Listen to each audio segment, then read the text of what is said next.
اسی علم کے حوالے سے اس شخص سے متعلق یہ 4 باتیں جو ہیں لکھ دی جاتی ہیں۔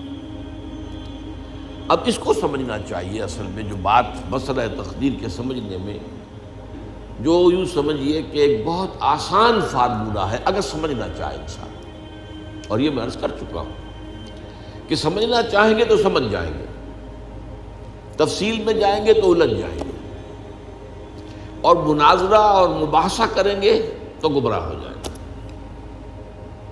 چنانچہ اسی پر میں حدیث آپ کو سنا چکا ہوں کہ ایک مرتبہ حضرت ابو ہریرہ فرماتے ہیں کہ حضور صلی اللہ علیہ وسلم برآمد ہوئے اپنے حجرے سے، اور ہم مسجد کے گوشے میں بیٹھے ہوئے تقدیر کے بارے میں بحث کر رہے تھے، تو آپ شدید ناراض ہوئے، اور اس قدر آپ کا چہرہ مبارک غصے کی وجہ سے سرخ ہو گیا کہ ایسے محسوس ہوا جیسا آپ کے گالوں میں انار کا رس جو ہے وہ ڈال دیا گیا ہے، وہ اس کے اوپر بہا دیا گیا، وہ سرخ قندھاری انار، اس کا تصور کیجئے، وہ عام انار نہیں جس کے اندر وہ رنگ نہیں ہوتا۔ پھر آپ نے فرمایا غصے سے، کیا تمہیں اس بات کا حکم دیا گیا؟ کیا مجھے تمہاری طرف اسی کام کے لیے بھیجا گیا کہ اس مسئلے میں تم بحث کرو؟ عزمت علیکم، میں تاکید کر رہا ہوں اس مسئلے میں بحث سے گریز کرو، بحث مت کرو۔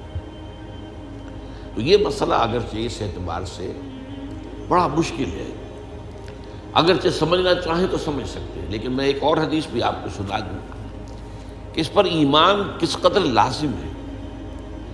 یہ ایک تابعی ہیں حضرت ابن الدیلمی رحمۃ اللہ علیہ، وہ فرماتے ہیں، ذرا طویل حدیث ہے، میں اس کا خلاصہ بیان کر رہا ہوں، کہ میرے دل میں تقدیر کے بارے میں کچھ وسوسے پیدا ہوئے، تو میں نے جو بھی کبار صحابہ اس وقت زندہ تھے، بقید حیات تھے، ان سب سے ملاقات کی۔ ابی ابن کعب رضی اللہ تعالیٰ عنہ، جن کے بارے میں حضور نے فرمایا ہے کہ اقرأہم ابی ابن کعب، میرے صحابہ میں قرآن کا سب سے بڑا عالم ابی ابن کعب۔ ان کے علاوہ عبداللہ ابن مسعود کے پاس بھی میں گیا رضی اللہ تعالیٰ عنہ، جن کی حدیث ہم پڑھ رہے ہیں۔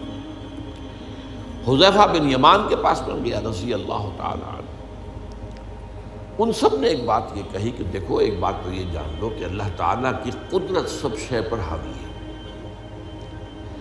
اللہ تعالیٰ اگر لو ان اللہ عذب اہل سماواتہ و اہل ارضہ عذبہم وہو غیر ظالم لہم، اللہ اگر تمام آسمان والوں کو اور تمام زمین والوں کو عذاب دے تو اسے عذاب دینے کا حق حاصل ہے، وہ عذاب دے سکتا ہے بغیر اس کے کہ ہم کہیں کہ وہ ظالم ہے۔ تمام زمین والے اور تمام آسمان والوں میں تو نیکوکار بھی آ گئے۔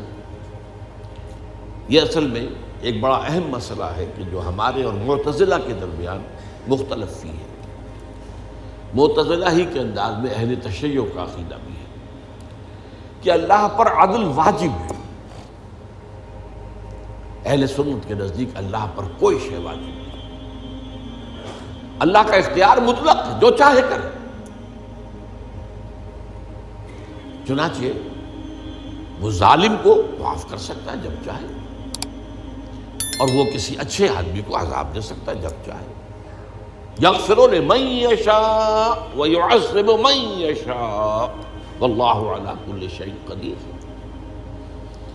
یہ سورہ بقرہ کی آخری آیت میں ہے کہ آیات میں سے ہے، لاسٹ بٹ 3 آیت میں۔ تو اس اعتبار سے اللہ کا ایک تو اختیار مطلق ہے۔ پھر میں زید ابن ثابت کے پاس گیا تو انہوں نے یہی بات مرفوعاً بیان کی کہ میں نے خود حضور سے سنی ہے یہ بات۔ باقی 3 صحابہ کے بارے میں تو وہ کہتے ہیں کہ انہوں نے گویا کہ اپنی رائے کا اظہار کیا، اور اگر اللہ تعالیٰ چاہے لو رحمہم، تمام آسمان والوں اور تمام زمین والوں کو بخش دے اور رحم کرے، لکانت رحمتہ خیرا لہم من اعمالہم، تو اس کی رحمت جو ہے وہ یقیناً لوگوں کے اعمال سے بہت بالا ہے، بلند و برتر ہے، تو جو چاہے کرے۔ وہ ابو جہل کو بخش دے، کون اعتراض کر سکے گا؟ اور وہ کسی سے بڑے شخص کو جو ہے وہ عذاب دے، کون اعتراض کر سکتا ہے؟ اس اعتبار سے پھر انہوں نے فرمایا وَلَوْ أَنفَقْتَ مِثْلَ أُحَدٍ ذَهَبًا اور دیکھو ابن الدینمی جان لو، اگر تم احد کے پہاڑ کے برابر سونا اللہ کی راہ میں خرچ کرو گے فی سبیل اللہ، ما قبل اللہ منک حتی یؤمن بالقدر، اللہ تعالیٰ اسے تم سے قبول نہیں کرے گا جب تک کہ تم تقدیر پر ایمان نہیں رکھو۔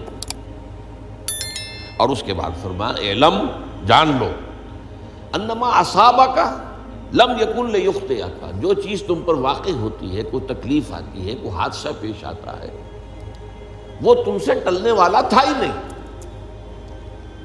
مطلب یہ کہ تم سوچو کاش میں یوں نہ کرتا، یوں کر دیتا، اگر یہ ہو جاتا، وہ ہو جاتا تو میں بچ جاتا، نہیں، وہ تو آنے والی بات تھی، وہ اللہ کی کتاب، وہ اللہ تعالیٰ کے علم قدیم کے اندر پہلے سے لکھا ہوا تھا، تو موجود ہے، تو وہ تو آنی ہی آنی تھی۔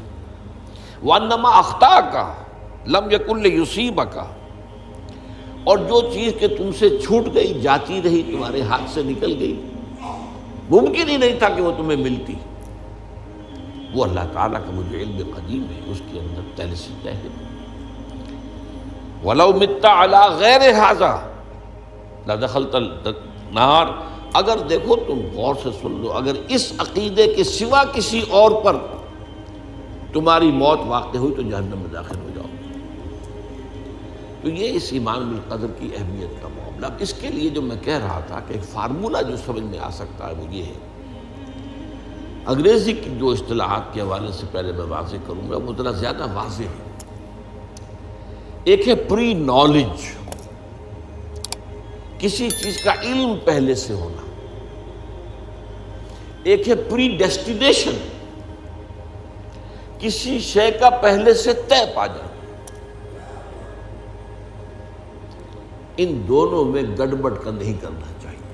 اللہ کا علم قدیم اس کے جبر کو مستلزم نہیں ہے، اس کا علم ہے یہ کہ تم یہ کرو گے، اس کا مطلب یہ نہیں ہے کہ تم اس کے جبر کے تحت کر رہے ہو۔ اس کی ایک سادہ سی مثال میں دیا کرتا ہوں، پھر میں کروں گا، سمجھنا چاہیں تو یہ فارمولہ بہت کافی ہو جائے۔ آپ کسی بچے کے سامنے کوئی کھلونا ڈال دیں، آپ کو تقریباً یقین ہے وہ متوجہ ہوگا، اسے اٹھائے گا۔ ہو سکتا ہے بچہ کسی اور دھن میں ہو اس وقت، ادھر اس کی توجہ کسی اور کو نہ اٹھائے۔